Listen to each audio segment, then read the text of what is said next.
The Senate Committee on Health, Education, Labor, and Pensions will please come to order. This morning we're holding a hearing about the reemergence of vaccine-preventable diseases. Senator Murray and I will each have an opening statement, then we'll introduce our panel of witnesses. After our witness testimony, senators will each have 5 minutes of questions. We have 2 panels today and 2 hours for the hearing. We're going to end about noon. So we'll have an hour for each panel, and I will end the first panel at 11 o'clock. From smallpox to polio, we have learned in the United States that vaccines save lives, and yet a troubling number of parents are not vaccinating their children. Last September, this committee held a hearing about the Ebola virus. Our witnesses included a brave physician, Dr. Kemp Brantley, who worked in Liberia and who contracted Ebola, and a brave father in Sierra Leone who came to warn us about how rapidly the virus was spreading there. The number of people being infected with Ebola was doubling every 3 weeks, and many of those infected were dying, because for Ebola there was and is no cure, and there was and is no vaccine. This produced a near panic in the United States. It changed procedures in nearly every hospital and clinic. I remember one Chattanooga public health officer saying it's all Ebola all the time, every day. In response, Congress appropriated more than $5 billion to fight the spread of the virus. The impact of efforts to fight Ebola is that the number of Ebola cases is declining. At the same time, here in the United States, we're experiencing a large outbreak of a disease for which we do have a vaccine. Measles used to sicken up to 4 million Americans each year. Many believed it was an unpreventable childhood illness. But the introduction of a vaccine in 1963 changed everything. Measles was declared eliminated, meaning absence of continuous disease transmission for greater than 12 months from the United States in 2000.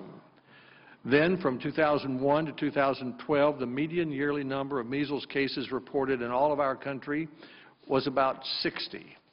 Today is February 10, 2015. It is the 41st day of the year, and already we have seen more cases of measles than we would in a typical year. One measles outbreak in Palatine, Illinois, a suburb about a half hour from Chicago, has affected at least 5 babies, all less than 1 year old. Infants and individuals who are immunocompromised are traditionally protected by what is called herd immunity, meaning when more than 9 out of 10 of the people around them are vaccinated so they don't get sick. And that keeps the babies and others who can't get vaccinated from getting sick. That herd immunity is incredibly important. Measles can cause life-threatening complications in children, such as pneumonia or swelling of the brain.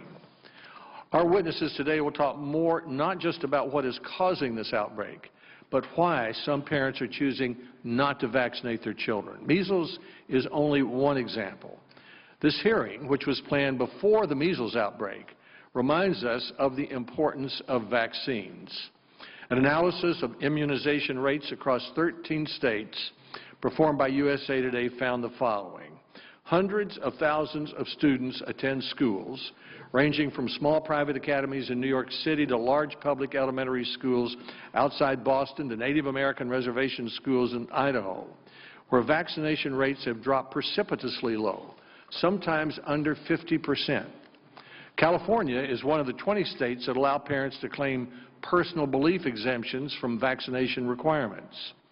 In some areas of Los Angeles, 60 to 70% of parents at certain schools have filed a personal belief exemption. In those elementary schools, vaccination rates are as low as those in Chad or in South Sudan. The purpose of this hearing is to examine what is standing between healthy children and deadly diseases. It ought to be vaccinations, but too many parents are turning away from sound science. Sound science is this: vaccines save lives. They save the lives of people who are vaccinated, They protect the lives of the vulnerable around them, like infants and those who are ill. Vaccines save lives. They protect us from the ravages of awful diseases like polio, which invades the nervous system and can cause paralysis. I can remember as a child how parents were frightened by the prospect of polio for their child. I had classmates who lived in iron lungs. Our Majority Leader, Senator McConnell, contracted polio as a child. Or whooping cough is another example, which causes thick mucus to accumulate in the airways and can make it difficult for babies to breathe. Or diphtheria, a bacterial infection that affects the mucous membranes of your nose and throat and can, in advanced stages, damage your heart, kidney, and nervous system. We have learned that vaccines save lives. They take deadly, awful, ravaging diseases from horror to history. So it is troubling to hear that before we've even reached Valentine's Day this year, 121 Americans are sick with measles, a disease eliminated in the United States 15 years ago. It is troubling that a growing number of parents are not following the recommendations of doctors and public health professionals who've been making those recommendations for decades. At a time when we're standing on the cusp of medical breakthroughs never imagined, cutting-edge personalized medicine tailored to an individual's genome, for example, we find ourselves retreading old ground. I now turn to Senator Murray for her opening statement. Well, thank you very much, Chairman Alexander, and thanks to all of our witnesses for coming and sharing your expertise with us today. Keeping our children and families healthy could not be more important, so I'm glad to have the opportunity to hear from all of you about the threat vaccine-preventable diseases still pose in the United States and discuss what we should be doing to take these threats off the table. There's no question we have come a long way when it comes to what was once widespread and extremely dangerous illnesses. Vaccines are truly one of our country's greatest public health successes. Thanks to them, we know how to prevent illnesses that struck so many children as recently as a generation or two ago, like polio and whooping cough and measles. But recent news about the measles outbreak in many states, and including in my home state of Washington, made clear that vaccine-preventable diseases are still a threat, and that we can't afford to become complacent about protecting the progress that we've made. Bottom line, this means children across the country need to be vaccinated. It also means we need to be vigilant about breaking down any barriers that families may face when it comes to accessing certain vaccines, and we need to ensure that in any cases where take-up rates are low, we're providing information and spreading awareness so that more people can be protected. The HPV vaccine is a great example. It prevents life-threatening cancers, including cervical cancer, which impact thousands of lives in the United States each year. Despite that, CDC reports that take-up rates for the vaccine are still unacceptably low, meaning people continue to be exposed to deeply harmful illnesses that could have been prevented.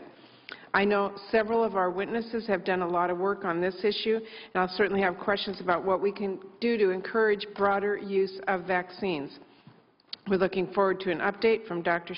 Schuchat about the recent measles outbreaks and the work the CDC is doing to continue to encourage vaccine.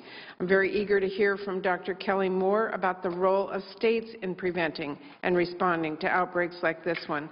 And I know that Dr. Sawyer and Dr. Jacks will be able to provide valuable insight into ongoing nationwide efforts to increase immunization rates and keep children and families healthy. So I want to thank again all of our witnesses for the important work you're doing and for taking the time to be here with us today. Thank you very much, Mr. Chairman. Thank you, Senator Murray, and thank you to you and your staff for working together so that we jointly invited the witnesses today. That usually always produces a better hearing and a good variety of views. Each witness will have up to 5 minutes, so we'll ask you, if you, Dr. Schuchat, if you will summarize your views in 5 minutes so senators can have a chance to give their questions. Then I will then we'll take an hour. I said before some of the senators came in, we'll have to end the first panel at 11 so we can get the second panel, which will go on to 12. So I hope all of us can get questions in to the first panel. If not, you'll be first in line on the second panel. Dr. Schuchat is the Director of National Center for Immunization and Respiratory Diseases at the Centers for Disease Control and Prevention. She's worked at CDC since 1998 on immunization, respiratory, and other infectious diseases. She's a Rear Admiral in the U.S. Public Health Service Commissioned Corps and was named Assistant Surgeon General of the United States Public Health Service in 2006. Dr. Schuchat, welcome. Good morning, Mr. Chairman and members of the committee. Thank you for the opportunity to speak with you today. Our nation's immunization system is strong, protecting the health of Americans, saving lives and money. But this year's outbreak of measles demonstrates how interconnected we are. Many threats, including measles, are just an airplane ride away. Despite high national immunization coverage against measles, last year we had more cases of measles in the U.S. than we'd had since 1994. Since January 1st, we've already had more measles cases this year than we've had in most full years since 2000, when homegrown measles was eliminated in the U.S. From January to February 6th this year, 121 people from 17 states have been reported to have measles. Most are linked to an ongoing outbreak that originated at Disney parks in California during December. Most cases were not vaccinated or didn't know if they had been vaccinated.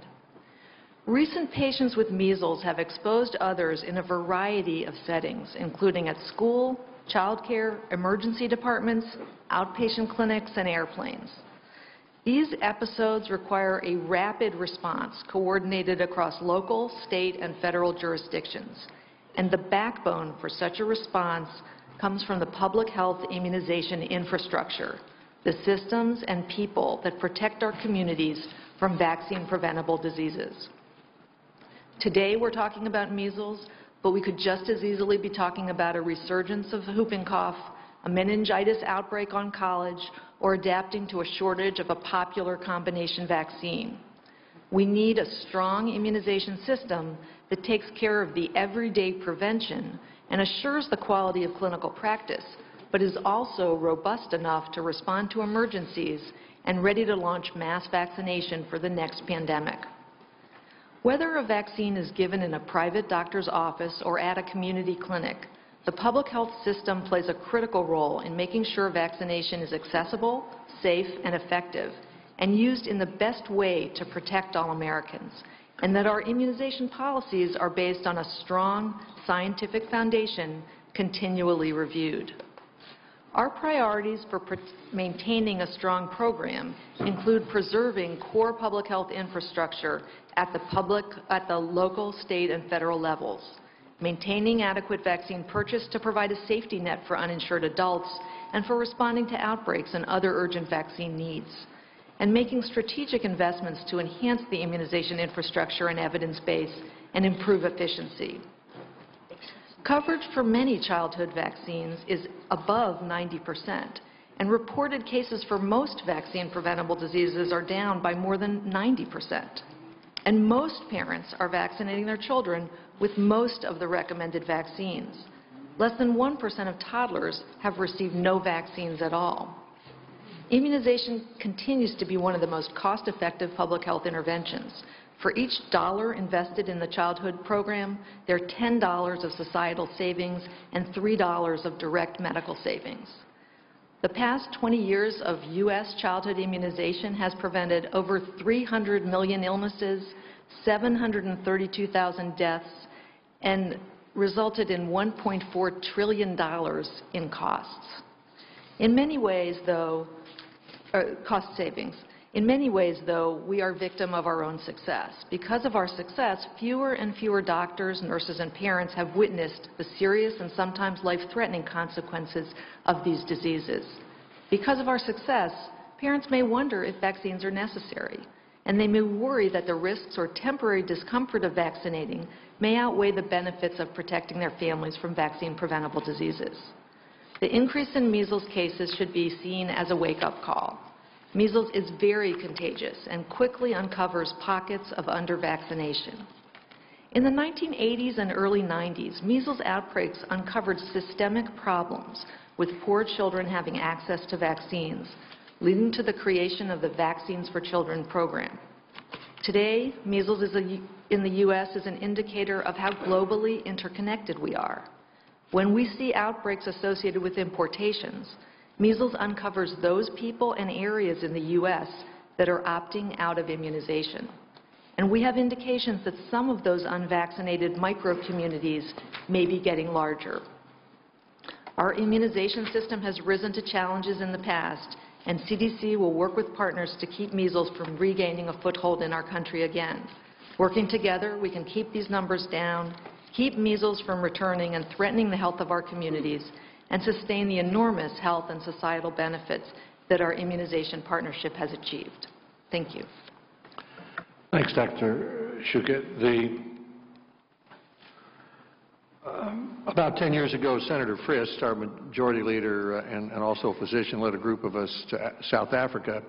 And there we found, maybe it's 12 years ago, found the president of South Africa had rejected the science on HIV/AIDS, decided it wasn't caused by a virus, and that the cure was elimination of poverty, setting back South Africa for years in terms of its ability to deal with HIV/AIDS.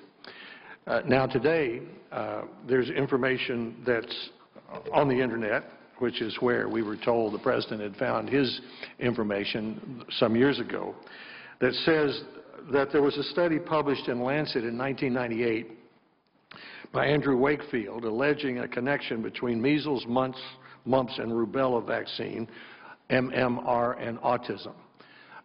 Let's say you're a physician or pediatrician and a parent comes in and says, I've been on the internet and I'm concerned because I found that according to this medical journal, there is a relationship between this measles and mumps vaccine and the possibility of my child being autistic.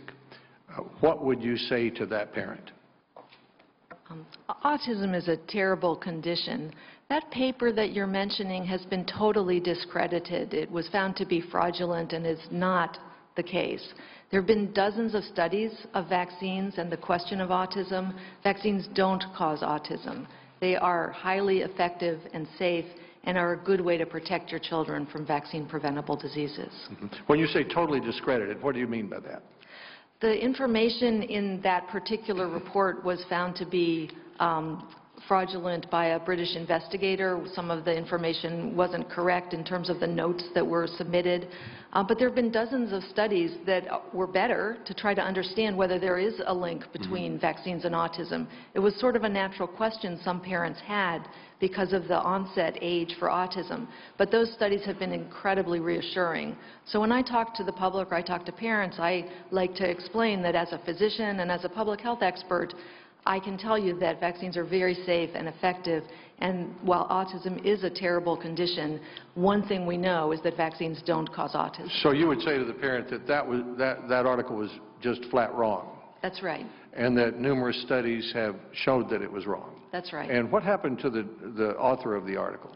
He lost his medical license. Because why? Because of the fraudulent behavior. Because of the fraudulent behavior. We've been talking about a variety of vaccines. It struck me as we were so worried about Ebola in the fall, last fall, we're still worried about it, that many of the public health people would point out to me from Tennessee that we have the flu season coming up. We lose, is the number, how many Americans die each year from the from flu? You know, flu is very variable, but it can be between 3,000 in a really good year to about 50,000 in a severe year. This is a quite severe year for flu. So 3,000 to 50,000 could die from flu. Is there a vaccine for flu? That's right. There are several different vaccines for influenza. Right now, about 46% of Americans get a flu vaccine each year. We'd like that to be much higher. So we do recommend everybody 6 months and over get a flu vaccine every year. Let's go back to the measles for a minute. Measles is not just a runny nose, is it? I mean, it's a serious disease. What would you say to a parent who comes in and says, I'm going to opt not to get the measles vaccine? What are the risks of that? How many children who contract the measles die? You know, before there was a measles vaccine in the U.S., 400 to 500 children in this country died. The risk of dying is much higher in countries that are poor, where malnutrition is a problem.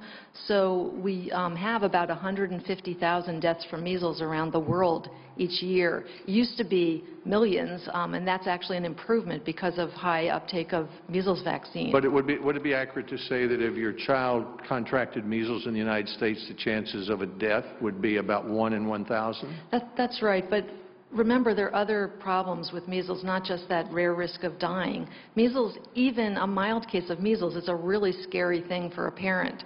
My mom was telling me about when I had measles, she was scared to take my temperature because I looked so horrible and, you know, it had been so high, and she was worried it wasn't coming down. Measles can be pretty scary for parents, even the mild cases. There are other complications besides death. Children can get pneumonia, they can get dehydration, they can also get a neurologic problem, encephalitis, which can be quite scary and severe. Thank you. Senator Murray. Dr. Schuchat, thank you so much for being here, and really thank you for all the work you do to protect our families and children across the country. There is no doubt that challenges remain with regards to immunization rates, and American families' broad access to no-cost vaccines is clearly a key factor in maintaining and improving our vaccination rates. In my home state of Washington, we have a universal childhood vaccine program which provides recommended vaccines for all children. But I know there are a number of important federal programs that ensure access to free vaccines in our country. Can you describe CDC's effort to ensure all Americans do have access to the vaccines they need without cost sharing, including through Vaccines for Children program, and particularly why that's so important? The CDC administers the Vaccines for Children program, and we just celebrated 20 years of that program. It's been extraordinarily effective. It provides free vaccines to children who are uninsured, Medicaid eligible, American Indian, Alaskan Native, truly to financially vulnerable children in the country. It actually provides vaccines for almost 50% of children in the United States. This program has greatly overcome racial, ethnic, and financial barriers to vaccination, and we see much higher coverage now in the era of the VFC program. As I mentioned, we think it's saved over 300 million illnesses, prevented those illnesses in the past 20 years, and saved $1.4 trillion. CDC also supports the states in a discretionary immunization program to try to bridge some of the gaps that are not addressed through the VFC program, in particular supporting the public health infrastructure for immunization. So state and local health departments have immunization programs that work with the clinicians in those areas. They don't just investigate outbreaks like the measles outbreak, but they work day in and day out in supporting provider education, in dealing with vaccine shortages, in distributing vaccines so that they get to the providers' offices. And your own state of Washington has an absolutely fantastic program. Okay, thank you. You know, for me and for a lot of my colleagues, disease prevention was a key priority when we wrote the Affordable Care Act, and I'm very proud of the fact that health plans now do have to cover recommended vaccines without cost sharing. As health insurance coverage now is increasing, can you tell me what CDC is doing to help health departments bill insurance providers for vaccines provided to cover individuals? That's right. The Affordable Care Act means that more people have insurance, and more insurance is excellent for vaccines because the ACA requires that insurers provide all recommended vaccines with no copays or deductibles when they're given in an in-network provider.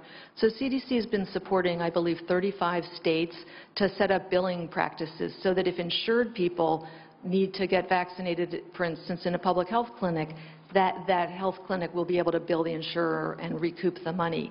We're really trying to make sure that the scarce federal dollars that are discretionary really go to protect the infrastructure and that the insurers pay their way. Okay, good. And I just want to mention I'm really proud of a number of organizations in my home state where they're really truly global leaders in promoting vaccination worldwide. We have the Gates Foundation and PATH. And the reality is we're incredibly lucky in this country to have people who have witnessed deaths by disease diseases like measles or polio or whooping cough. I know that you've worked with these issues across the globe. Can you tell us what you perceive are the key challenges to achieving optimal immunization rates here as opposed to developing countries? You know, we are so fortunate here to have a strong health system and access to vaccines. In many countries, even with the Gavi Alliance that provides vaccines for free for some of the poorest countries, the infrastructure is very weak. And so strengthening health systems overseas so that they really can deliver vaccines is vitally important.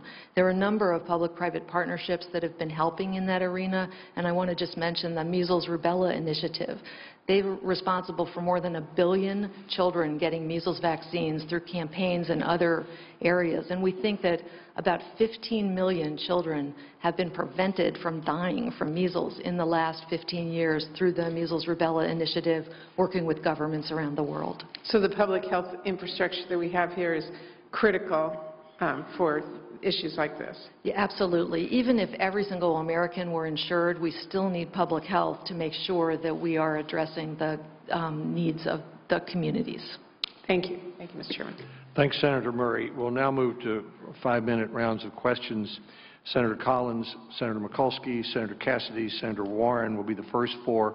For the senators who just arrived at 11, we're going to move to the second panel, even if we haven't finished the senators' questions. That'll take 15 minutes, and then we'll pick right up where we left off with the senators who are next in line. So, Senator Collins. Thank you, Mr. Chairman. Dr. Schuchat, the President's budget request includes a $50 million cut to the Centers for Disease Control and Prevention, Section 317 immunization program. You've just responded to a question from Senator Murray about the importance of the state and local public health infrastructure. And more than just paying for vaccines, the Section 317 immunization program supports outreach, awareness, surveillance efforts by the state and local public health agencies. It's puzzling to me that the administration would propose to cut this program when we're in the midst of a measles outbreak, when you would think that you would want increased public outreach, awareness, and surveillance. You've just talked about the importance of the state and local roles. Could you explain to us why this cut has been proposed? The public health infrastructure at the state, local, and federal level is vitally important to protecting Americans. As I mentioned earlier, these threats like measles are an airplane ride away. The reduction in resources requested through the President's budget will be accounted for through a reduction in vaccine purchase. And the idea is that instead of paying for vaccines for insured people, the health departments will be able to bill the insurers so that they will pay their way. But absolutely, protecting the public health infrastructure at that state and local level is critically important, as is the communication outreach and the provider work that we do. Well, it just seems to me that this is exactly the wrong time for us to be reducing funding in this area, given the importance that you've just outlined. Historically, access to health care and the cost of vaccines had been the major barriers to achieving high vaccination rates. But increasingly, it's clear that other factors have come to bear as we're seeing declining vaccination rates in some extremely wealthy areas of our country. For example, there was a recent article in The Atlantic magazine that recently compared unfavorably the vaccination rates in wealthy areas of Los Angeles to the higher rates in the South Sudan. How should our public health strategy change to reach those parents? You would not think that that would be the area, since they obviously can afford the cost of the vaccines and have ample access to health care, certainly better than those in the South Sudan. Yeah, 25 years ago, we were dealing with a problem of children not having access to vaccines, and what we're seeing more and more these days is parents opting out of the system and not wanting their kids to be vaccinated. I like to start with the premise that every parent wants their child to be healthy and safe, and that's number one. I think that for a number of parents, especially in some of these communities where opting out is common, they really don't realize that the diseases are still around. And as we're seeing this year, when measles virus comes into a community, it's those communities where lots of people aren't vaccinated that are at higher risk. So I hope parents in those communities are recognizing that the threat is actually real. Another factor is misinformation. And of course, in today's world, it's really easy to get information of all types. Much of it isn't very good. And so we at the CDC try to have the best information possible available and to make sure people see the sources of the information and can really check the facts themselves. We also work closely with clinician groups like the American Academy of Pediatrics, because what our research suggests is that parents want to hear about these things from their own doctor who knows them and their family and their unique circumstances. So I think a lot of the attitudes out there may be from complacency that these diseases haven't been visible. But unfortunately this year the disease is getting more visible. Thank you. I think that the Lancet study also played a huge role. Unfortunately, I think that there are a lot of people who still mistakenly believe there is a link to autism and are unaware that that study has been thoroughly discredited. Thank you, Mr. Chairman. Thank you, Senator Collins. Senator Mikulski. Thank you, Mr. Chairman. Doctor, my question was going to be fairly identical to Senator Collins' question on the reduction of $50 million in the 317 grant program, which is to take care of the uninsured, as well as vaccine safety, outreach, and education. Now, you're saying that that reduction of $50 million will have no impact on those services related to vaccine safety, outreach, and education? No, I can't say that those reductions will have no impact. What I'd actually try to say is that the way that we would address those changes would be to reduce the discretionary vaccine purchase and try to really increase the billing of insurance. So it's of course vital that the public health infrastructure be protected. Well, we feel the same way, and particularly in the issues related to outreach and education. And I'd like to join with the gentlelady from Maine, because this is not an appropriations hearing, but when we do move to labor HHS, I think this is a valid area of inquiry and bipartisan cooperation. This then takes me to science and the misinformation. Does CDC track the correlation between vaccine compliance and rates of autism, and specifically Mississippi, that has almost virtually a 100% compliance rate? What is the autism rates in Mississippi? I don't have that information, but there are a number of ways that we've tried to understand trends in autism and vaccine exposures, and a number of different study designs have really discredited any link between autism but here's my question. and vaccines. See, I believe that the solution to misinformation is more information, and that it be science and evidence-based. Yeah. Exactly your whole professional career, doctor. So my question, though, is do you track that? Do you track the correlation? We track the trends going on in autism and the trends going on in vaccination around the country. The trends in vaccination are that almost everybody is getting vaccinated with most of the vaccines. State by state, there are differences in particular vaccines. Mississippi has does not allow personal belief exemptions, and many people feel that the only exemptions that ought to be allowed are medical ones, because of course some children can't get vaccines because of health reasons. And I'm not here trying to get into it. What I'm trying to get into is the epidemiology. Right. That where there are high rates of compliance, how does that correlate? Yeah, there's not correlation between vaccination uptake and autism. and you have the epidemiology to support that, Right. which then goes exactly to outreach and education. Now, I'm going to go to a different, because I really think, and I think the committee ought to really think about our efforts in the area of autism.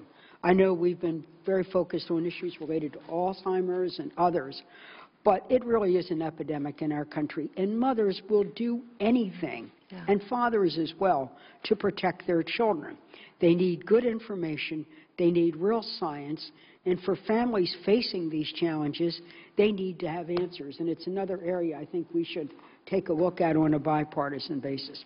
But I want to shift gears to immigrant children and their vaccinations, and I know this can get controversial, but what are the outreach efforts and how do we deal with this?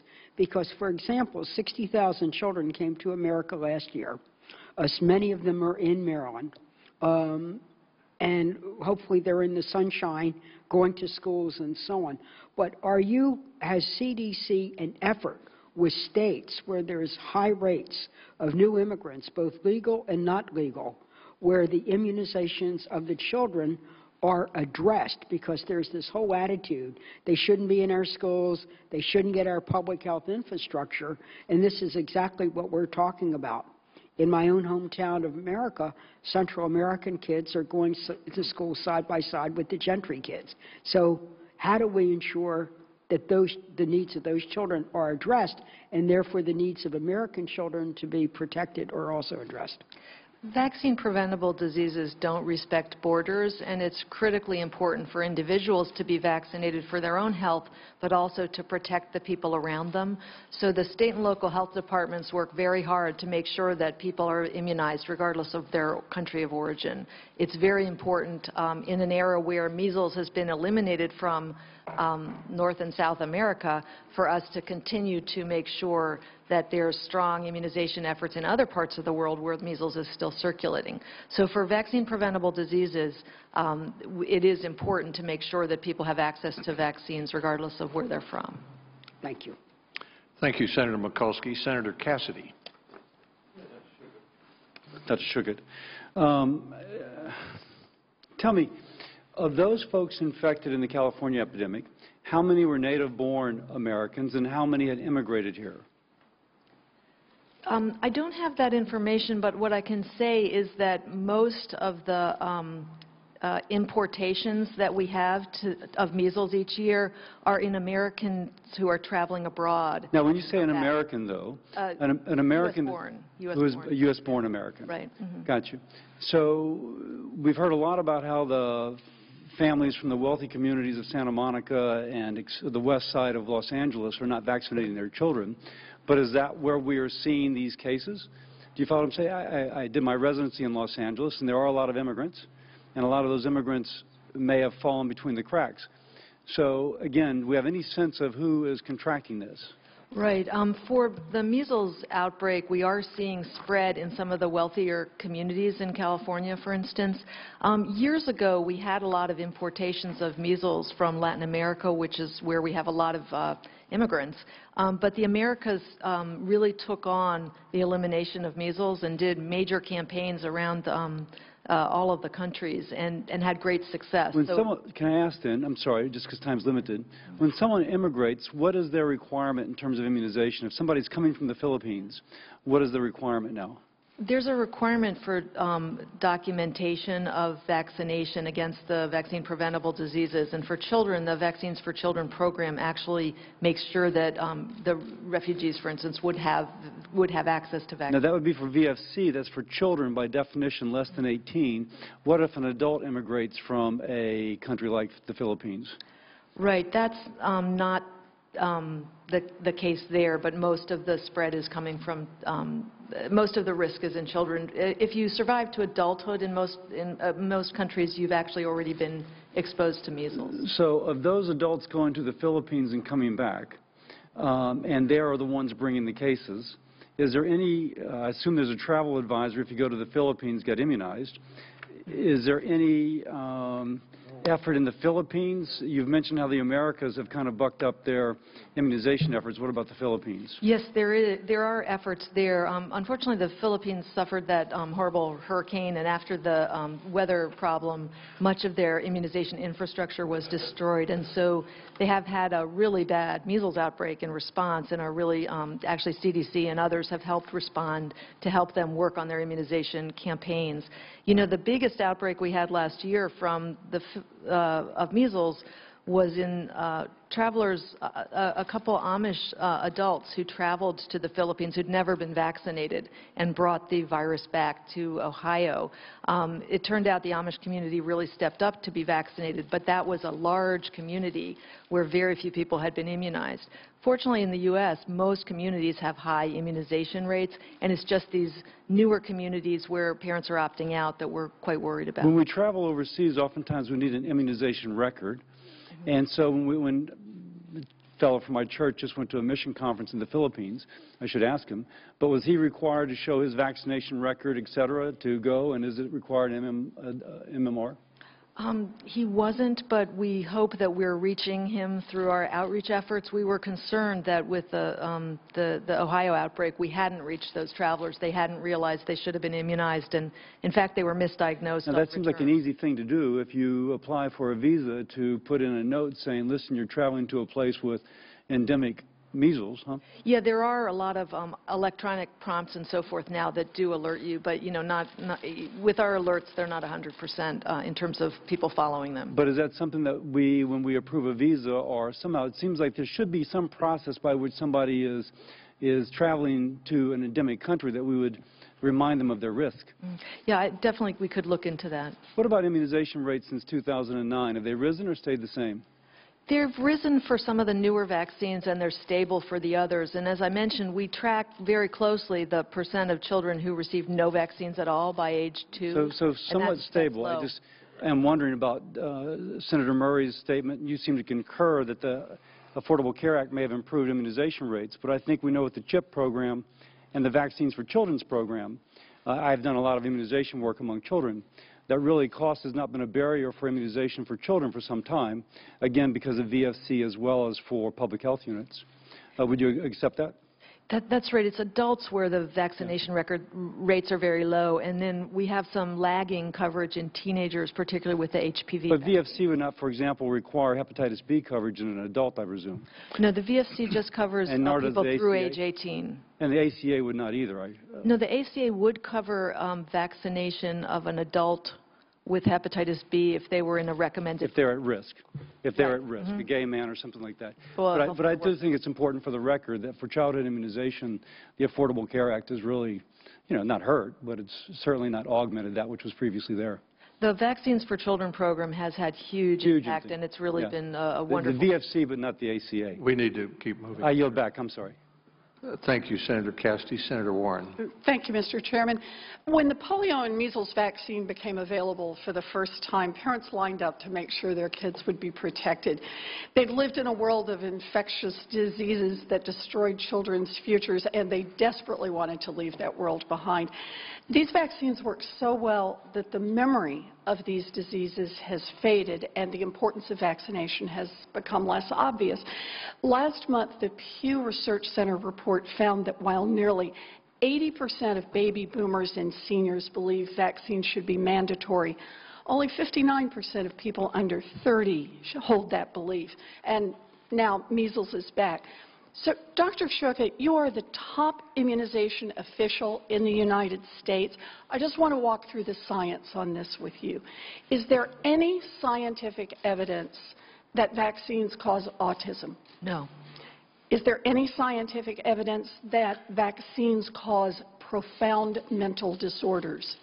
No, but some of the diseases we vaccinate against can. The diseases can, but not the vaccines. Is there any scientific evidence that vaccines have contributed to the rise in allergies or autoimmune disorders among kids? No. Are there additives or preservatives in vaccines that can be toxic to kids? No, not in the amounts that they're in vaccines. Is there any scientific evidence that giving kids their vaccines further apart or spacing them differently is healthier for kids? No, it actually increases the risk period for children. Okay. So it adds to the danger. Right. Is there any scientific evidence that kids can develop immunity to these diseases on their own simply by eating nutritious foods or being active? No. How do the risks of a child responding negatively to a vaccination compare with the risks of skipping vaccinations and risking exposure to a deadly disease? Vaccines are safe and highly effective, and it's important for parents to know they're the best way to protect their kids. So I think every parent wants to protect their children. Parents should know that all of the credible scientific evidence suggests that modern vaccines are safe, modern vaccines are effective, and modern vaccines are our best chance of protecting our children from diseases that can kill them. Is that right? That's right. Mm-hmm. Thank you. Thank you, Mr. Chairman. Thank you, Senator Warren. Senator Roberts. Well, thank you, Mr. Chairman. I appreciate you holding this hearing. In Kansas, we had 19 cases of vaccine-preventable diseases last year. The most prevalent was measles. We have not had any new measles cases reported yet this year. Our public health workers are concerned. Our parents are concerned. However, I'm concerned. The problem is that our immunization rates are down. For the 2013 year to the 2014 school year, the percentage of youngsters that have received the necessary vaccinations is now below 90. That's not good. For the record, I had measles and chickenpox and mumps and everything else that people had back in the day.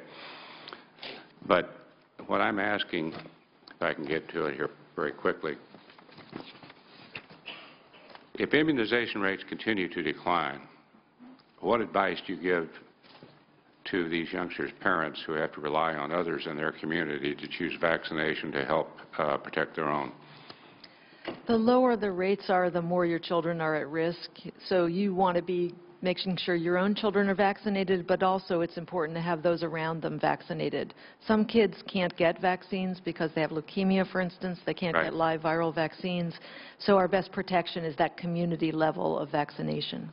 Well, you highlight 3 reasons parents don't vaccinate: the fear of side effects, religious or philosophical objections.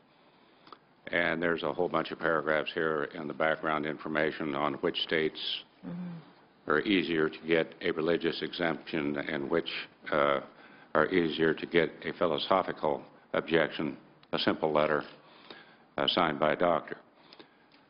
How often, however, about the mistrust of recommended vaccine schedule, how often would you say it's the latter, that the vaccine schedule is too rigorous? And what reassurances could you provide to parents on this concern? Many parents do mention the number of shots that children get at a particular visit as something that concerns them. We like to let people know that the vaccines are recommended at the times they're recommended because of the way they work and because of the disease risk. So our Advisory Committee on Immunization Practices reviews the science of the vaccines and diseases and updates the schedule every year based on the best information available. So I strongly recommend parents get their children vaccinated on time and according to the schedule. In answer to the chairman's question, which really nailed the issue right off the bat, there was a major Danish study published in 2002. 540,000 children showed definitely there was no relationship between MMR, i.e. measles vaccination, and any kind of problem with autism.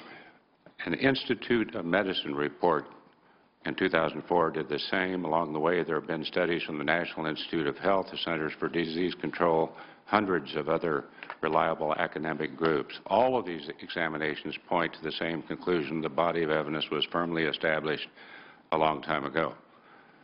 However, this is a state issue, and that seems to be the problem. CDC is doing the very best that you can to try to convince every state. Mississippi leads. We're at the bottom, not at the bottom, but fairly close to it. I'm very concerned about it. But at least the media, I think today, realizes that one study, which was totally discredited that there should be a very strong statement by everybody involved that they should go ahead and get these vaccinations. So I strongly recommend that, and I thank you for your leadership.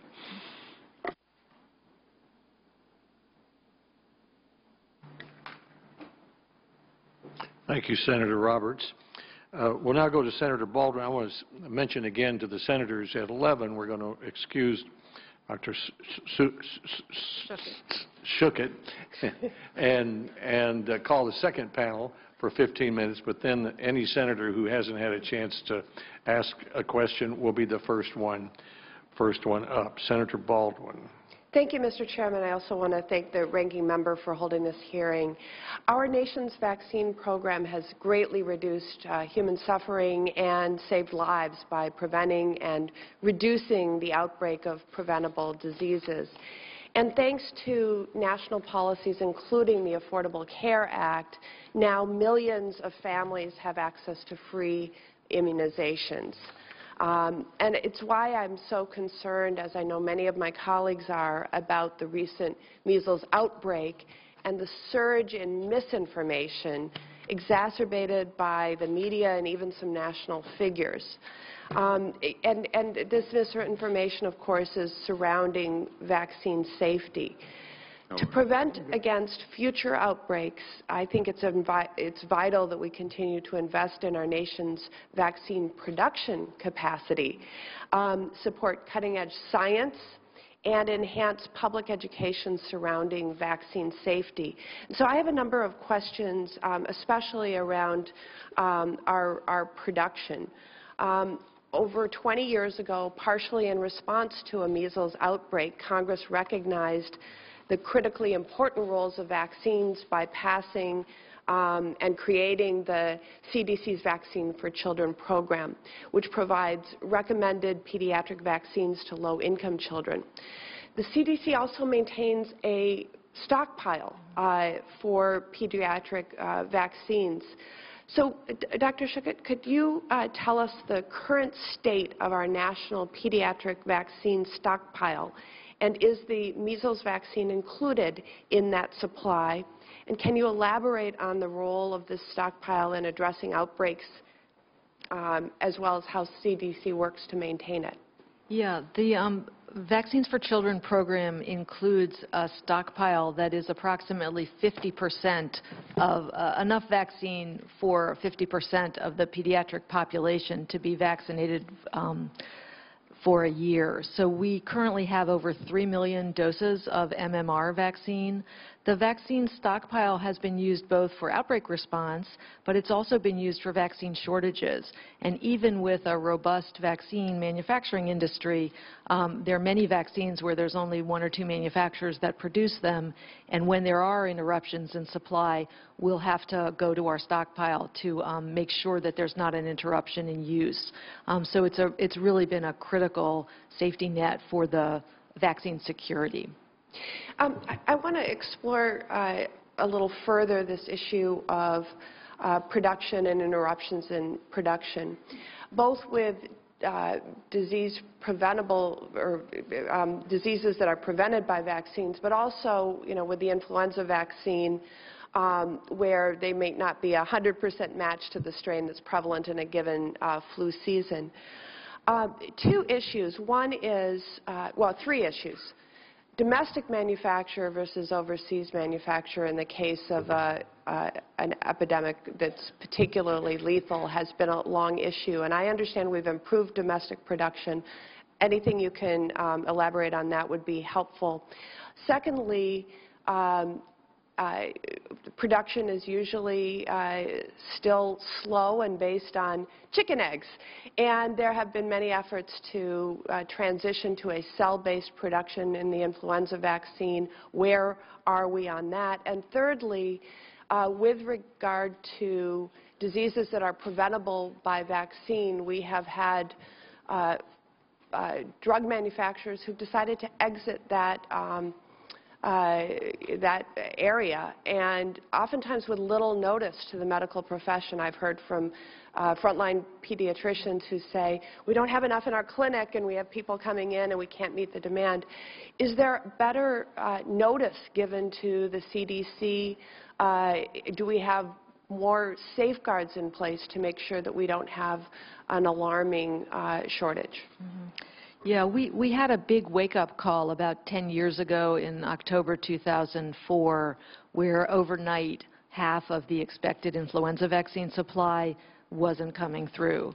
And that was really prompted an enormous amount of reevaluation on the different parts of government. We're in much better shape now. That year we eventually had about 58 million doses of flu vaccine. This year we have nearly 150 million doses of flu vaccine that have been distributed. There are multiple new manufacturers or additional manufacturers producing for the U.S. market. And we also have a number of formulations besides the egg-based that have been approved by the FDA and are being used. So cell-based and recombinant-based influenza vaccines are included among this year's seasonal flu vaccine supply. And looking towards the future, there's a lot of enthusiasm across the government about, and across academia, around investments towards a universal influenza vaccine that might give us broader and better, a longer-lasting protection than the annual flu vaccines that we use today. So there's a lot of progress in the past decade. There's more work to be done. In terms of the communication with the industry... Dr. Schuchat, I'd like to try to get Senator Franken in before you leave, if we may. So we're good. If it's all right if we thank you, Senator Baldwin. Senator Franken. Well, thank you, Mr. Chairman, for that. I'm thinking that maybe this outbreak in measles is a bit of a wake-up call. As Senator Warren said, that there are, a lot of baby boomers and some of us who are, and some of the senators are older, had measles and remember it. And maybe this is a really good time for people, especially some educated people who were foregoing this for their children, understand things like herd immunity, that you get a critical mass of people not getting immunized, you have outbreaks like this. And what the costs are, well, just like the financial costs, there was a 2005 NIH article that attempted to quantify the economic impact on health infrastructure, and researchers estimated that one case of measles costs the federal, state, and local health departments more than $140,000 to respond to just one case. And you talked about the return on investment of all of these immunizations, and I think it's one of the most, it's obviously cost effective, also prevents a lot of suffering. We live in a global world, and I just wanted to ask you about that investment that we put into global public health and what the importance of that is. So in terms of our investing in this in Africa and other places, can you respond to that? Yeah, measles has been eliminated from the Americas, but it's still circulating around the world with about 20 million cases a year. And in some of the countries that have had major outbreaks, it's really investing in their health infrastructure and supporting their ability to have strong immunization systems that will protect Americans as well as strengthen their health.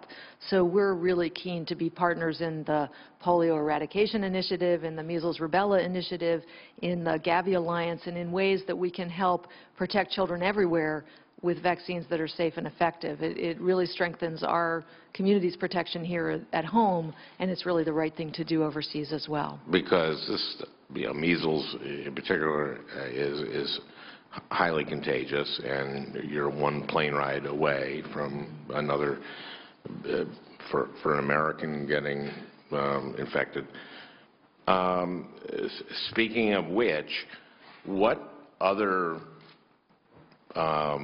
infectious diseases may be on the horizon, what might be the next measles, and what might come from abroad, like MERS, or what else are we looking for in the near future?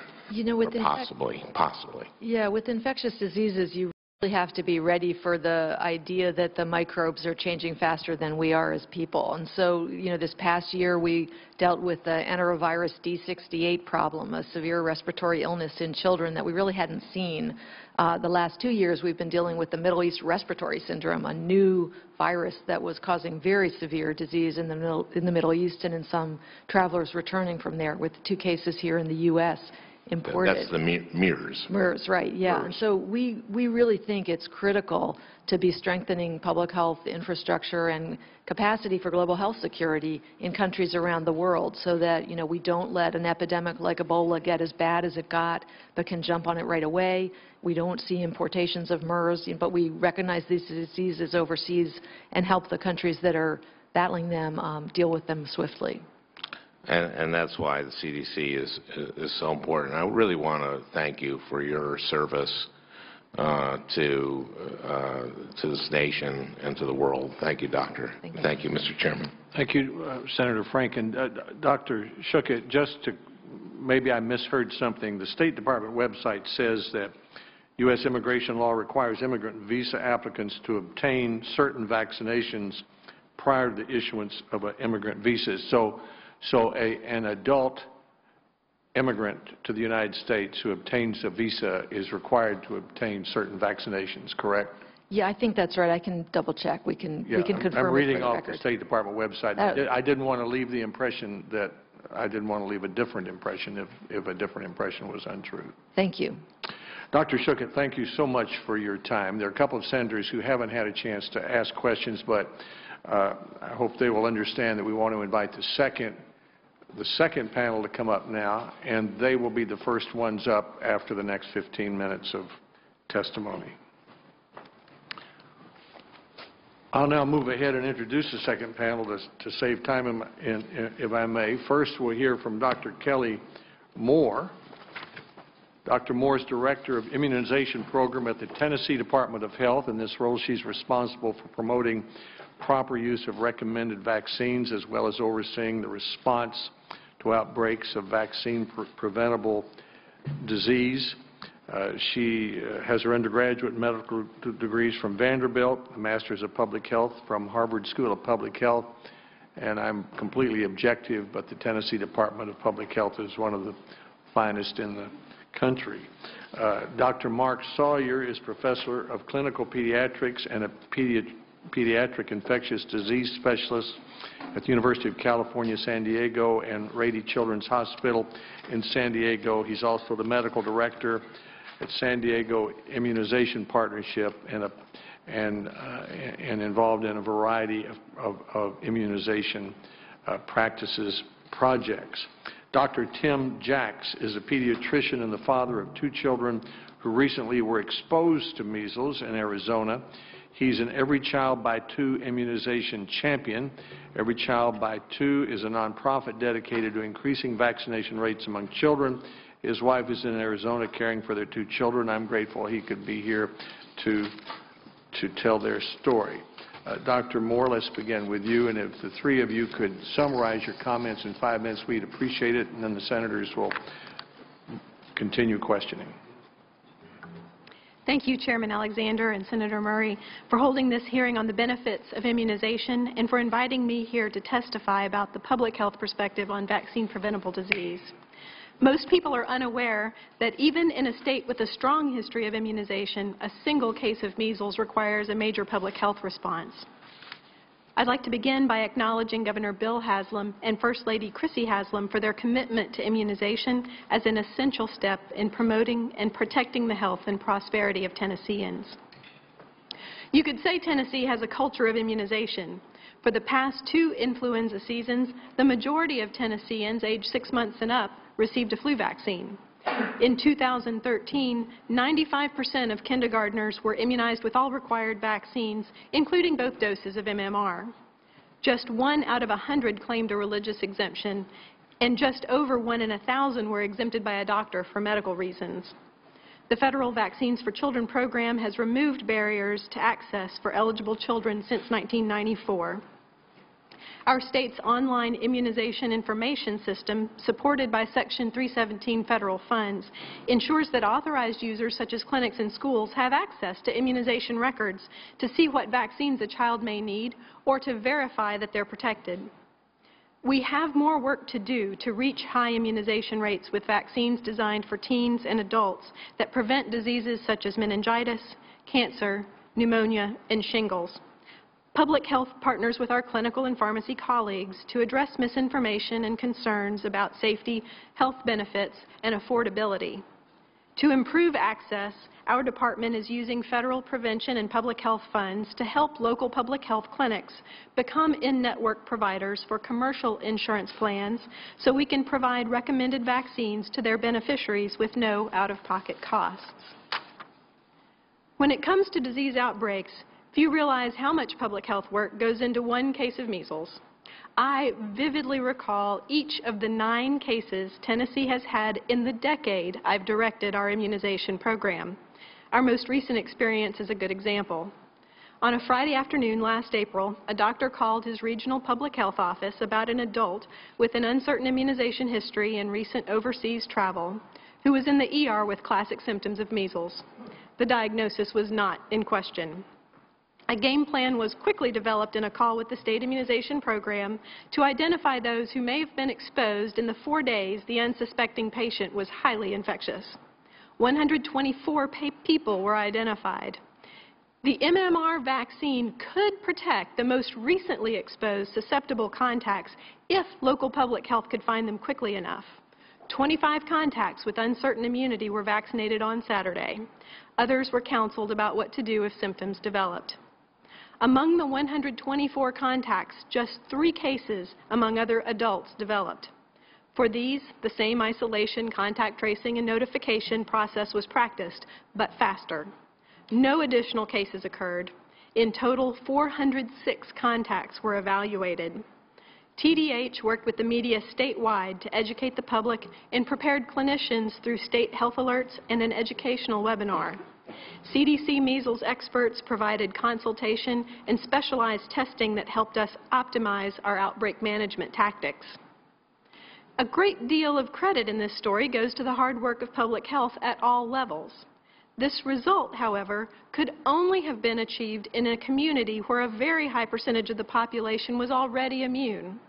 Had this imported case landed among those who were unimmunized and susceptible, there would have been a very different outcome. Congress's sustained commitment to immunization and a strong public health infrastructure through the VFC program and Section 317 funding will continue to equip us to meet the educational and operational challenges of keeping individuals and communities healthy and safe through affordable, accessible, and effective immunization services. Thank you for the opportunity to testify here today. I've provided a more detailed written testimony for the record, and I'm glad to answer your questions. Thanks.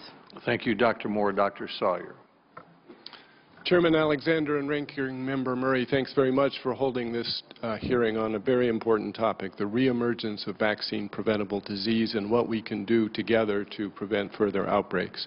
As you've heard, I'm a pediatric infectious disease specialist at the University of California, San Diego, and Rady Children's Hospital in San Diego. I'm also a member of the Committee on Infectious Diseases of the American Academy of Pediatrics, and my testimony today has the strong endorsement of AAP. Vaccines are one of the greatest public health achievements, as has been pointed out by Dr. Schuchat and several of the senators. Prior to the introduction of vaccines, children suffered regularly from serious illnesses like measles, diphtheria, polio, even bacterial meningitis. The development and widespread use of vaccines has led to a reduction or eradication of these once common childhood illnesses. Because of the success of vaccines, I have never seen a case of polio, diphtheria, or tetanus in my 30 years of practice in pediatric infectious disease. In a teaching session I held last week with 20 pediatric residents in training, I asked them if any of them had seen the measles. None of them had. However, as we have seen from our current measles outbreak and continued outbreaks of pertussis or whooping cough, around the country, we are witnessing a reemergence of vaccine-preventable diseases here in the United States. Unfortunately, my residents are going to get a chance to see the measles. Pediatricians are concerned that the reemergence of disease is a signal that bigger outbreaks are yet to come. Most of the cases in this current measles outbreak are from California, and 13 are from my own community. But outbreaks like this are increasing in frequency and size. This measles outbreak, like all other measles outbreaks, are occurring because we have too many intentionally unimmunized children in the United States. And it illustrates the problem created by unimmunized populations. A simple trip to Disneyland has led to a multi-state outbreak of measles involving more than 100 people. Measles is one of the very few infectious diseases that literally flies through the air. So it is completely predictable that such outbreaks will occur again if immunization rates stay where they are or get worse. While most parents do choose to vaccinate their children, there are pockets of unimmunized children all over the country. In San Diego, we have 1,500 kindergarten students who are not fully immunized, and that number has been increasing steadily over the last decade. The current measles outbreak reminds us of an important fact about infectious diseases. They are a shared public health problem. When one person is infected, people around them, people they don't even know, become infected. The decision of a parent to leave their child unimmunized, however well-meaning, is a decision that affects us all. Although our public health community has done an excellent job of controlling this current measles outbreak, when too many people make the decision not to vaccinate their children, outbreaks will no longer be controlled. Why is this happening? All parents want what is best for their children, but many parents are choosing to not have their children immunized because they have received inaccurate information about the risks and benefits of vaccines and the diseases they prevent. I have held a number of forums in San Diego County, meeting with vaccine-hesitant parents to hear their concerns.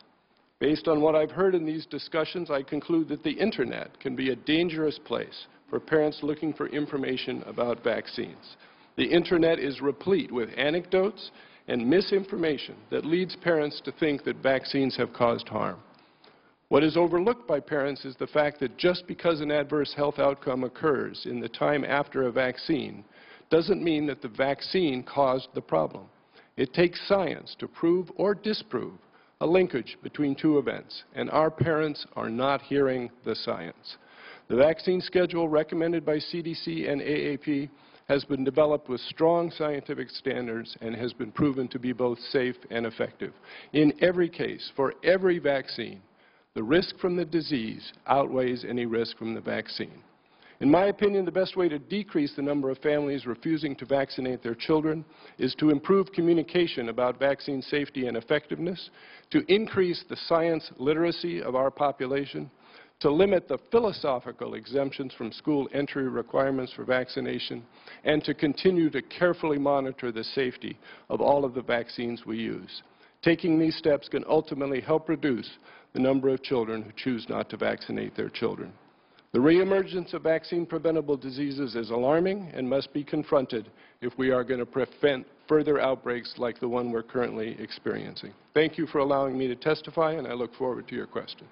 Thank you, Dr. Sawyer. Dr. Jacks. Senator Alexander, Senator Murray, esteemed members of Congress, my name is Tim Jacks. I'm a board-certified pediatrician, and I'm on the front line of this vaccination issue.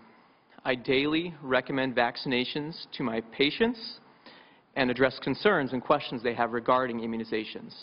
Lately, I've also been addressing many questions over the ongoing measles outbreak. But I'm not here today as a medical professional. I'm here today as a father. 3 weeks ago, my infant son and daughter, Magdalene, who is battling leukemia, were exposed to measles.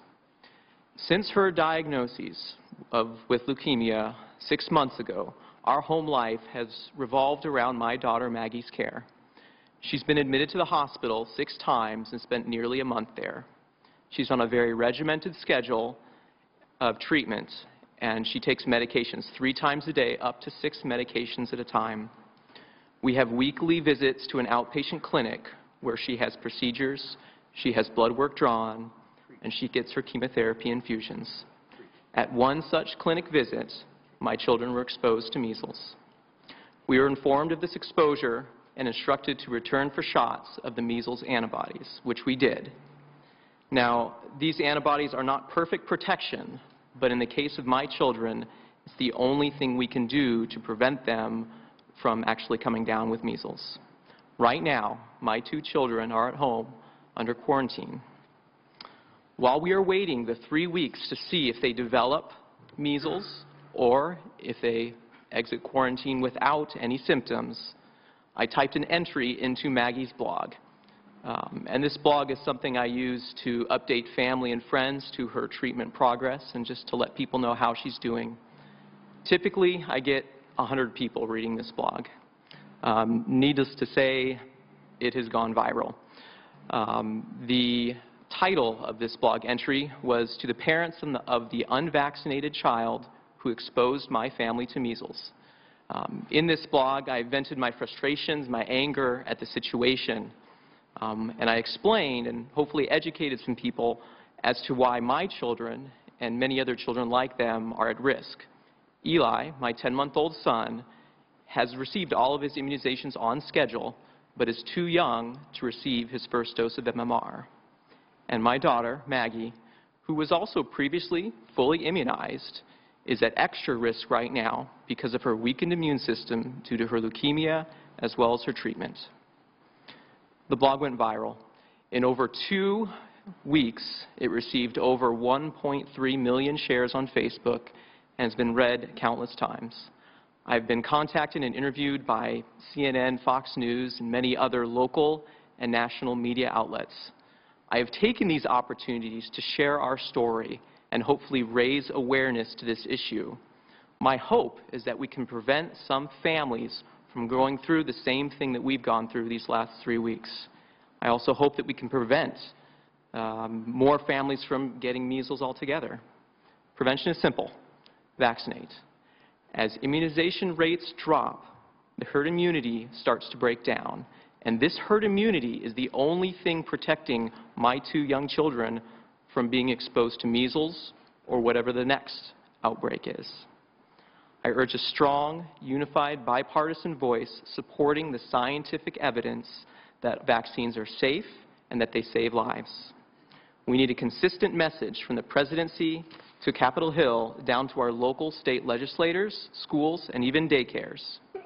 I urge Congress to take action supporting the programs and infrastructure already in place to get these vaccines to those that need them most and contain outbreaks such as we are seeing today. I will care for my family.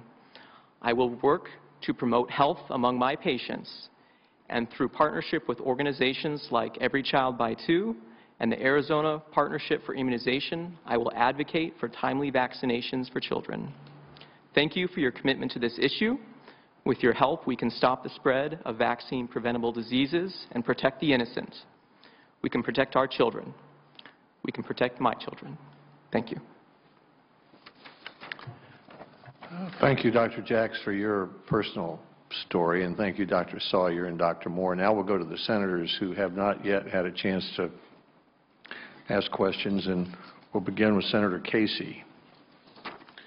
Mr. Chairman, thank you very much and appreciate this hearing. We certainly want to thank the witnesses for bringing to this hearing room today your experience, your knowledge, your significant time that you've dedicated your lives to on these issues. And Dr. Jacks, we're especially grateful that you're bringing your own personal story. These issues are difficult enough, but ever more so when you have a loved one, in your case, a daughter that is the subject of your own efforts. So we're grateful for you bringing that to us. I'm tempted to ask, but I won't. I'll just refer to it, kind of the why question here, why this failure to vaccinate has become so significant. That may be the question that we're all asking. But I guess maybe a better question to ask is what can we do to push back against it. We're doing that today, and obviously each of your testimonies have referred to that. I wanted to get to some of the ground level work that has to get done kind of day in and day out, about which I don't know much, and maybe some members of the panel do. What happens in our schools, what happens in communities, and what happens even in the offices of pediatricians. Dr. Sor, you mentioned, you were talking about the fact that you, when in all your years, had never been exposed to this in a direct way as a practitioner. I wanted to ask you specific questions about pediatrics. Do you think we're reaching the point where there has to be pediatric training that speaks to this? In other words, a change in the training that reflects the reluctance that some parents have to vaccinate? Yes, I think that's an excellent question, and there are efforts underway from the American Academy of Pediatrics nationally, and in my case locally. I have a curriculum for residents about immunization, and 3 or 4 years ago I added a whole section of that curriculum to teach residents in training about how to communicate about vaccine safety and address the concerns of these parents in an open, non-confrontational way, with the hope that if we can just educate our families and give them good, accurate information, they will make the right decision. The problem is there's so much inaccurate information circulating, and it's highly educated families who get on the internet and read something and take it to heart before they really critically look at the source of that information. So that's what we need to try to address. I mentioned in my statement to raise the science literacy in the United States. That's a tall task, but I think without that we're never going to win this battle. Thank you. Dr. Moore, I wanted to, referring to your testimony on page 3, you talk about in the second full paragraph, in Tennessee, and I'm quoting, in Tennessee, local school nurses and coordinated school health directors are among our most important champions of immunization, unquote. Can you tell us about that and the importance of that? Because as much as we have an obligation here in Washington to get a message out, try to get the policy right, a lot of the best work will be done in those settings.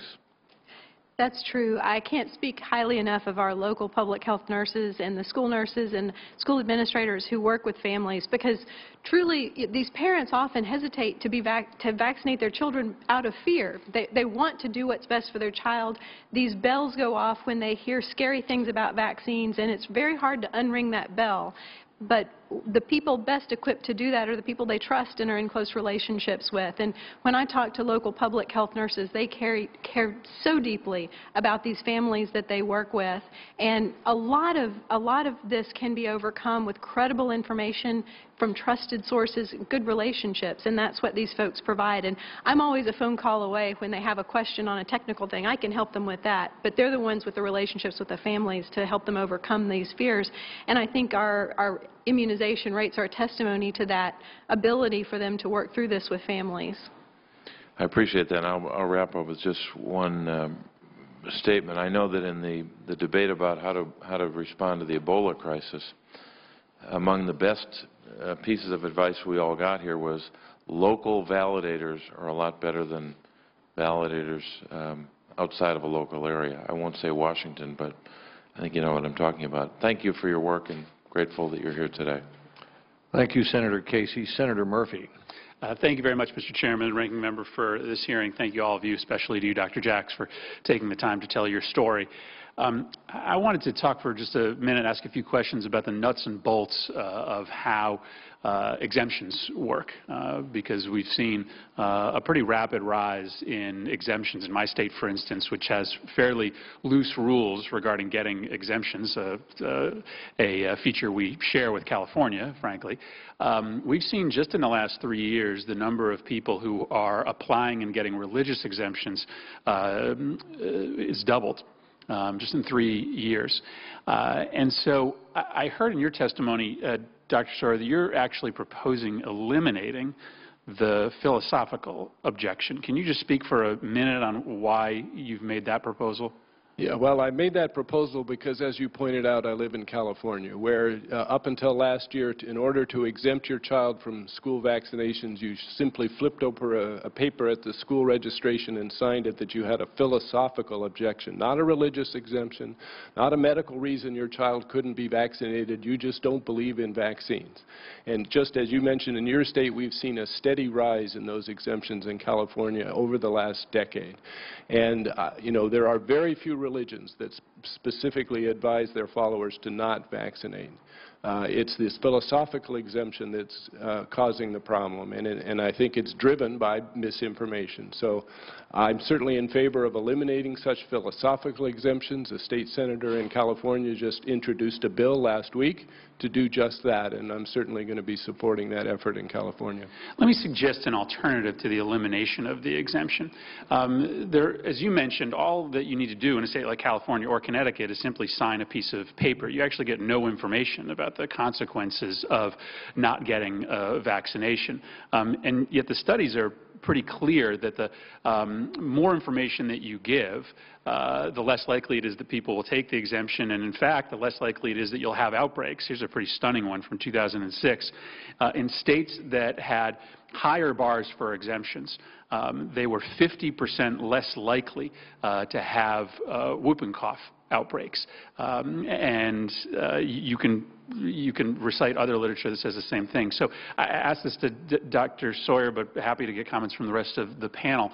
Let's say we just raised the bar for a philosophical objection, and we said, for instance, that you have to consult with your physician first, or you have to review information about the risks of not getting your kids vaccinated. Do you think that that would be helpful if we weren't successful in eliminating the exemption? And lastly, as Dr. Sawyer, but I'd be glad to hear other panelists. I'll respond first, because we have just done that in California. Last year passed a law that requires parents to exempt their child, have a form signed by a health care provider that at least they've been educated. That led to about a 1% drop in the rate of exemptions in California as a whole, but it is still at 2.5% to 3.5% in different communities within California. We'll see next year whether that form continues to drop the rate. My concern is we've seen the benefit of a one-time drop, and we're going to go back to the steady, gradual increase in exemptions, whether people stick to philosophical ones with their doctor's information, or whether they, as you pointed out, start to exercise religious exemptions that they didn't before. Just quick comments Sure. from... Senator, Tennessee is one of the vast majority of states that does not have a philosophical exemption and has no intention of developing one. Only 20 states have them. Correct. About 29 or so have no philosophic exemption, including Tennessee. And I think that we have to decide as a community, do we want to protect the most vulnerable among us, or do we want to provide choices and options for protection? We can't do both at the same time with a disease as contagious as measles. So if we're prepared to accept the consequences of outbreaks like this, then personal choice is perfectly fine. But if we want to protect the vulnerable, like Dr.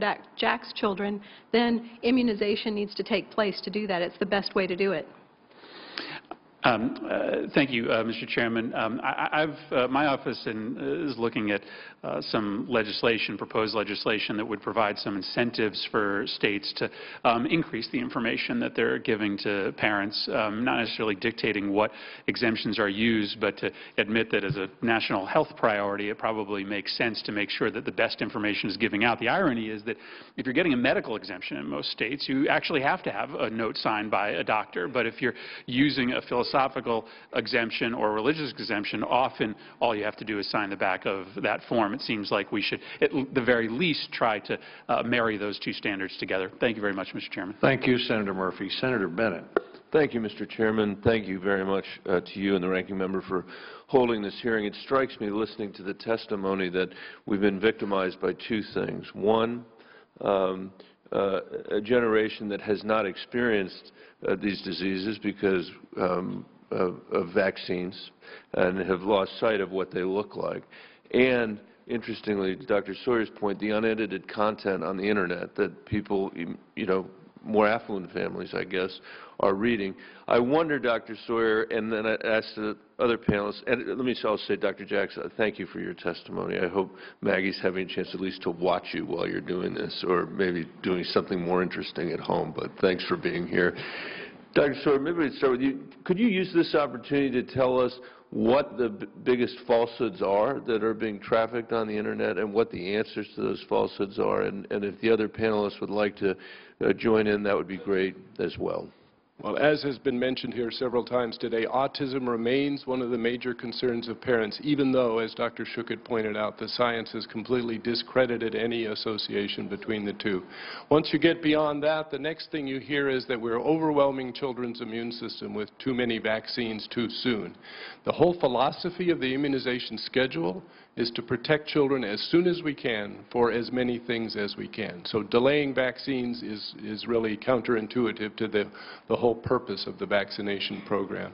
If we were overwhelming children's immune system, I'm an infectious disease doctor. Those kids would then be getting unusual infections because their immune system was overwhelmed. But we don't see that at 2 months, 4 months, and 6 months when we give routine vaccinations. And then the last major theme that you hear about are the ingredients in vaccine and the concern that perhaps some of them are toxic.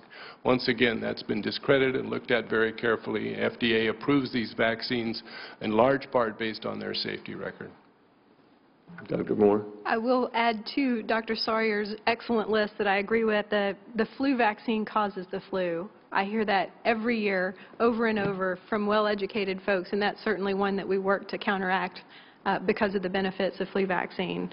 So that's a common one. And then that HPV vaccine might cause promiscuity. We hear that from time to time as well, with people concerned about the HPV vaccine given to preteens. And just to be clear to anybody listening to this, these are all things that are scientifically, demonstrably incorrect. Dr. Jacks,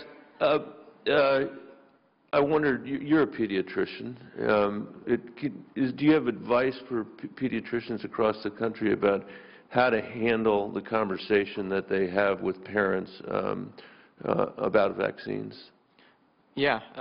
You know, with regard to families that do have questions and concerns, it's really just that. It's addressing their questions and concerns. You know, back in the day, physicians could take somewhat of an authoritative stand, and there was a great deal of respect.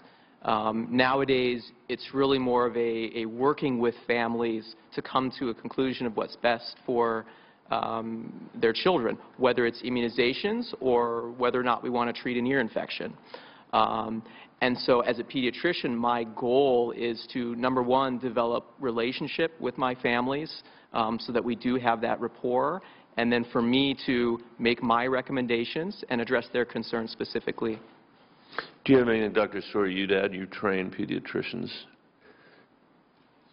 This question of whether there are things that pediatricians can do to... Right. So the curriculum I mentioned that we've developed locally in San Diego, as well as the Academy's curriculum, basically takes people through the appropriate way to listen attentively to people's issues and be respectful in addressing them, but to continue to convey the science in the most clear way one can so that families, you know, reach the right conclusion. Thank you. Thank you, Mr. Chairman. I surprised the chairman because I was finished early. That's 43 seconds. Let the record. I'll never get that time back. We'll put it in the bank. I'll take that. We have time, and I'm sure all of us would probably like to ask, have a second round of questions. Dr. Moore, I believe you said the case in measles from Tennessee was in Memphis, an adult in Memphis, right? It was actually adult in West Tennessee. In West Tennessee. Right. But you described you moved in quickly, and the number of people that just that one case that you had to be in touch with was how many? 124 that people had come in contact with that one case during the 4 days before they were diagnosed. And this is an area where the vaccination rate for measles is what? Very good. I don't have the specific number for that region, but it was clear because 124 people were exposed and only 3 people got sick that it was very high. So it was high. Well, as Dr. Sawyer was talking earlier, I was thinking about the phrase going viral, and then Dr. Jacks used it. I think this generation understands the idea of going viral. You're talking about measles flying through the air. That's unlike Ebola that threw the country in a complete panic, actually, in last fall when we spent $5 billion, changed every hospital's procedures, dominated what was going on, all the public health departments, and that could only be caught by an exchange of bodily fluids. This flies through the air. This goes viral. This is a disease that goes viral. Now, we senators, in a bipartisan way, understand the problem of dealing with highly educated people who get bad information on the internet. That happens to us every day. We deal with that. We know what it is. But let's go back to the going viral. What if this person in West Tennessee, who Dr. Moore acted on quickly, and what if that person had been discovered in a part of Los Angeles where the immunization rate is 60 or 70% instead of 90 or 95%. Describe the number of people and the multiplying of people that would have to be contacted to make certain that the disease didn't spread.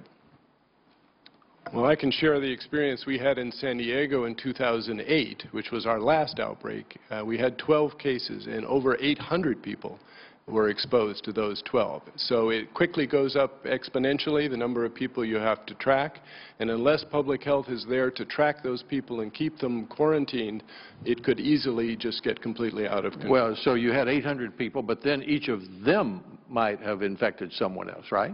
Exactly. In that outbreak, we had close to 100 people were quarantined for 3 weeks just to prevent that next wave. And we're all crossing our fingers here with this Disneyland outbreak that maybe we're near the end. But I noticed that the case number went up by 20 just this last week. So I'm not sure we're done with this yet. So when you say flies through the air, we have an example of going viral in modern parlance, I suppose. But Dr. Jacks,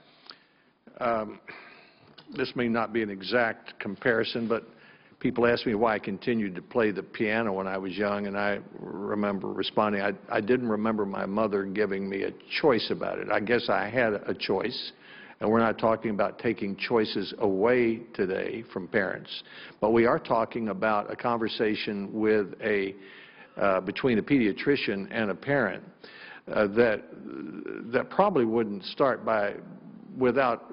I mean, even in this day of parents who deal differently than my generation of parents, let's say, how strongly do you recommend to your parents that they vaccinate their children? What's the most, I suppose the most persuasive thing you can do is tell them the story of your own children. But do you just make a neutral observation about it, or do you come to a conclusion and say, I think you should do it?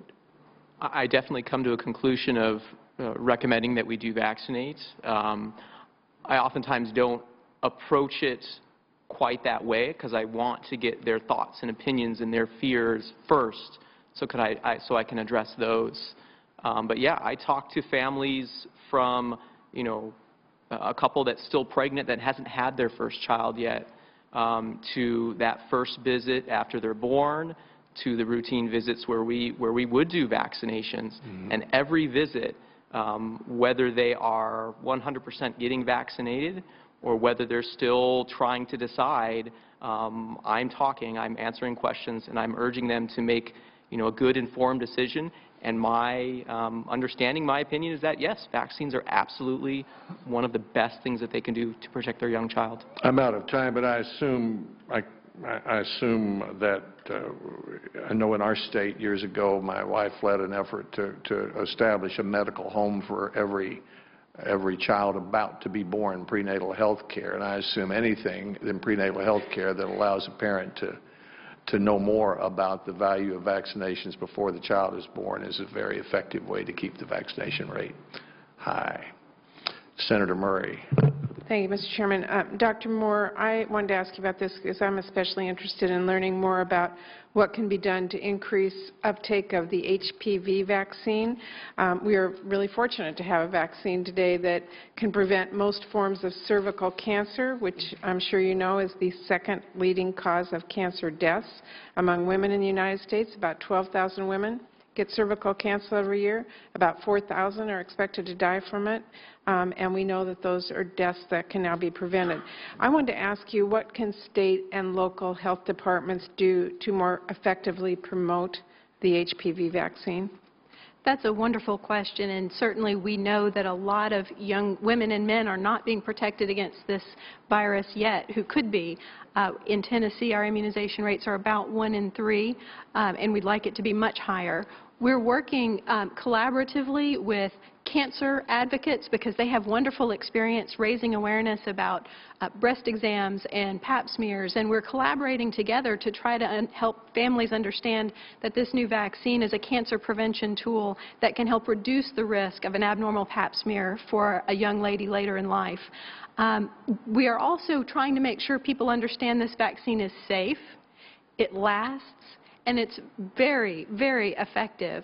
And we bundle it with other routine vaccines.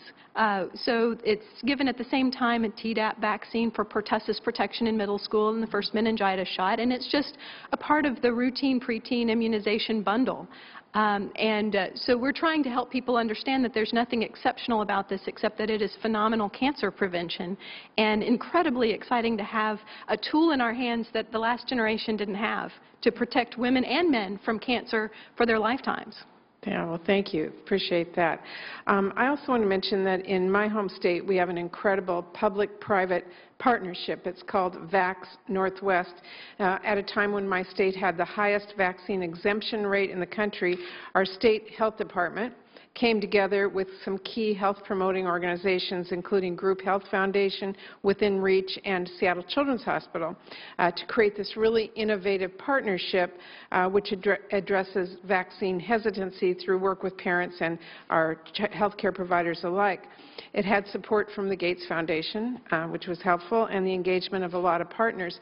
But Vax Northwest is doing some really amazing work, which I should mention also is being rigorously evaluated with the intent of sharing a lot of lessons that they're learning with other states. But I wanted to ask you, Dr. Moore, how can working with private and nonprofit partners help health departments in their efforts with vaccines? Thank you. You know, health departments have a major role in promoting immunization. We've long ago stopped being the medical home for most children. They go to their own private doctor's offices for immunizations now, which is providing the best possible holistic care for the upbringing of that child. But we partner with these organizations in order to help support them in doing the right thing, because what I find in clinical practice, pediatricians are incredibly busy with everything they have to do, and it really helps them if there is a group in public health focused on promoting just the immunizations where we can provide them support like our immunization information system that makes their jobs easier. And so our role when it comes into doing site visits about quality of their immunization care through the VFC program, site visits that we do in their offices, educational programs that we provide, promotional materials, we help give them the resources they need for the private sector to do the best possible job for the patients, because they're primarily the ones vaccinating our children. And so this partnership has been wonderful, and I'm all about relationships, and these relationships have been great at developing strong collaborations and bolstering immunization in Tennessee, certainly. Okay, thank you. And Dr. Jacks, thanks for being here today. I really appreciate your willingness to come. Since you started speaking out about your own family situation, have you been surprised to know how many people don't know that some people cannot be vaccinated? Surprisingly, no, actually. There's been a lot of good support, a lot of positive feedback. There's certainly a small amount of negative feedback from certain populations, but it seems like the knowledge is there. I just don't think it's in the public conscience when they're making the decision to vaccinate or not vaccinate, and that's why I'm doing this. I want to raise awareness of that issue so it can be part of the discussion. Okay, I appreciate that. And I just wanted to ask you, as a pediatrician, what do you think are the key barriers to vaccine uptake? Largely education and the misinformation that's out there. Okay, thank you. Thank you, Mr. Chairman. Thank you, Senator Murray. Senator Cassidy. Yes, first I'd like to request unanimous consent to enter into the record a statement from the March of Dimes. Will be done. Thank you. Obviously, we have declining resources on the federal level. I see that the administration is cutting the 317 money, Dr. Moore, that you referenced. But I will also note, again, as a fellow who used to work in a public hospital system, that I wasn't a pediatrician, I just did a lot of pediatric immunization work. There's always a great concern about immunization. And so sometimes I would see people come to speak to our pediatricians about immunization, and it was like coal to Newcastle. These folks cared about it. Jackson, Sawyer care about it passionately. So can we use our 317 money more effectively? Let me ask if and I ask this not to challenge, just to suggest. When I look at that map of California, you can isolate those communities which are not immunizing. We ought to pay Jacks to come in and speak to those families so that they know if they have a domestic which is helping them in their home, and they're wealthy they may, whose child was unvaccinated and recently came from another country, their children are at risk. Dr. Jacks could do that very effectively. So I guess I'm going to ask, are we still using our 317 money in a paradigm of 20 years ago, before VFC, before we had immunization registries that could pinpoint where we had pockets of the unimmunized, and before we realized many people are basing their decisions based upon emotion, not upon their physician's recommendation? So, simple question, 317, is our programs rooted 20 years ago?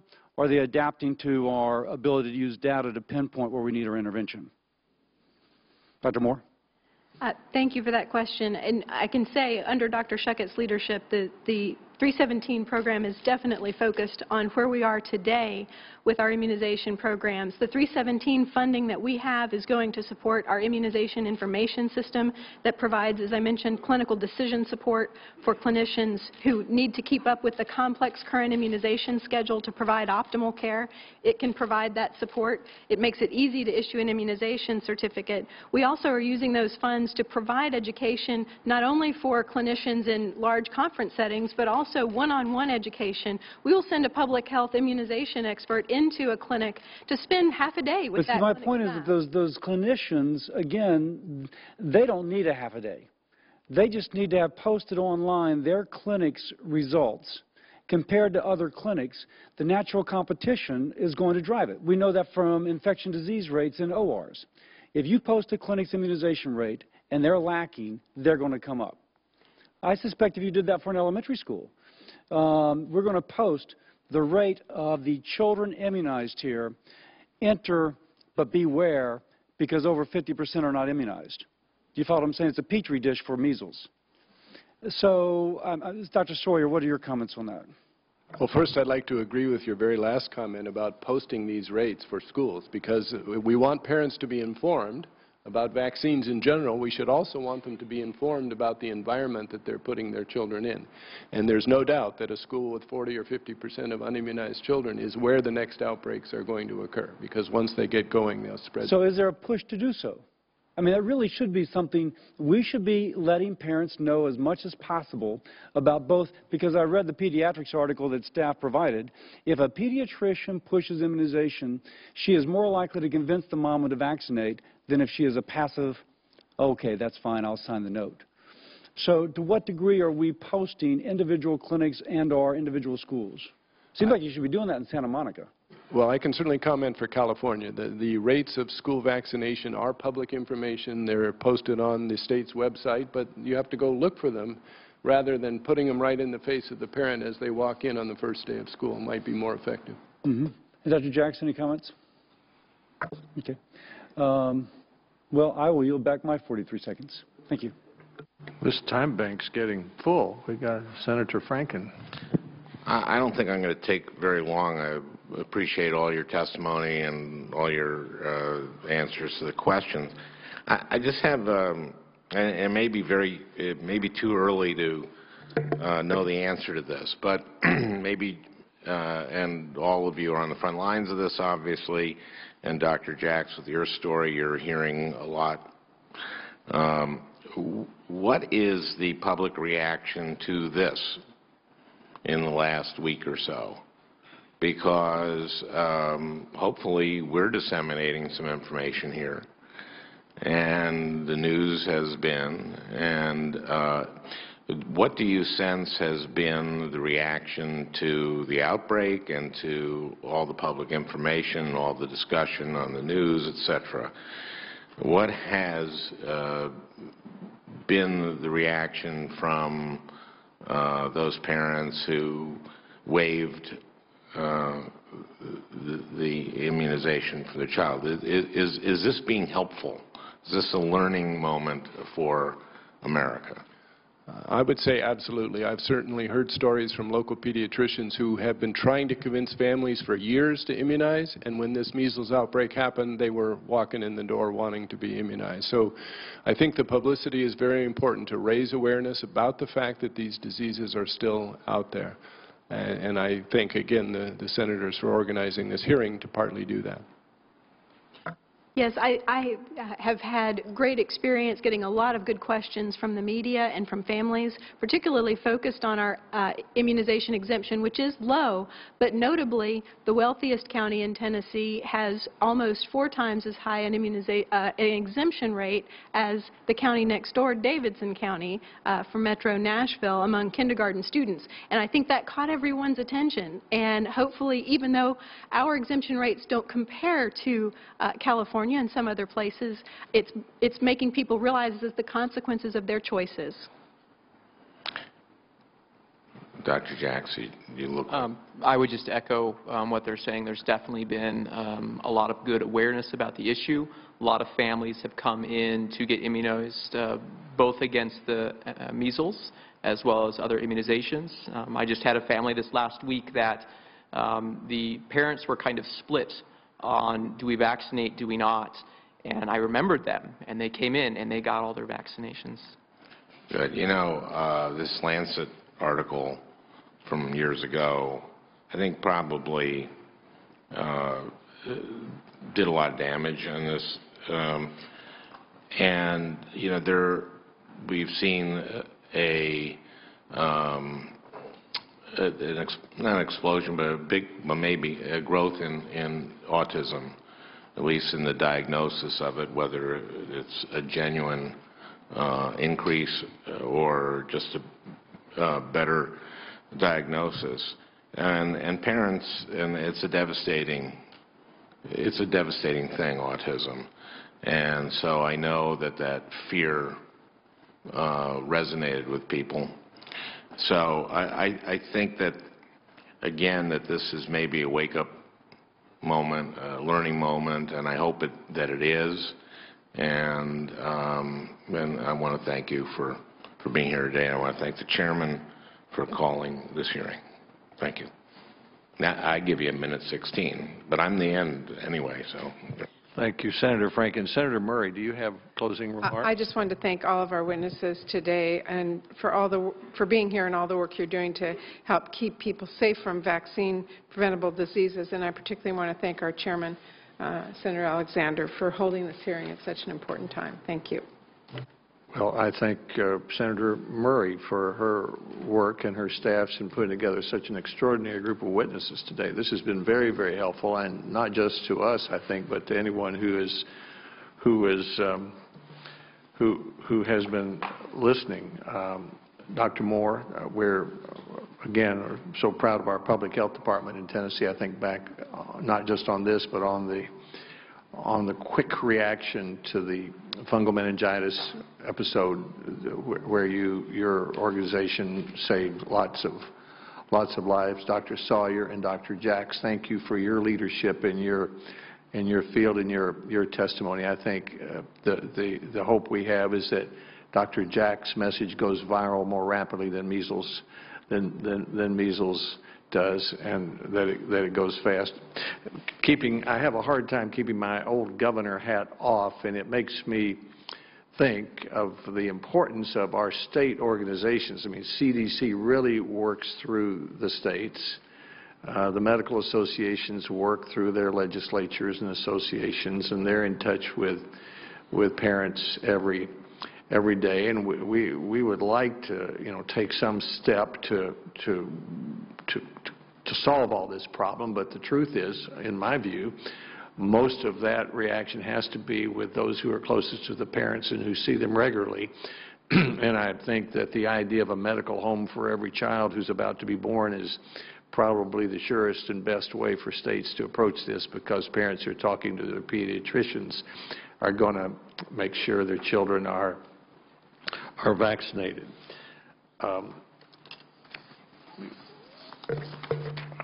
I have some closing remarks I'm supposed to make. The hearing record will remain open for 10 days. Members may submit additional information and questions for the record within that time. The next hearing will occur tomorrow at 9:30 and look at the issue of ambush elections. Thank you for being here today. The committee will stand adjourned.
As this hearing comes to a close, this hearing on vaccine preventable diseases, which you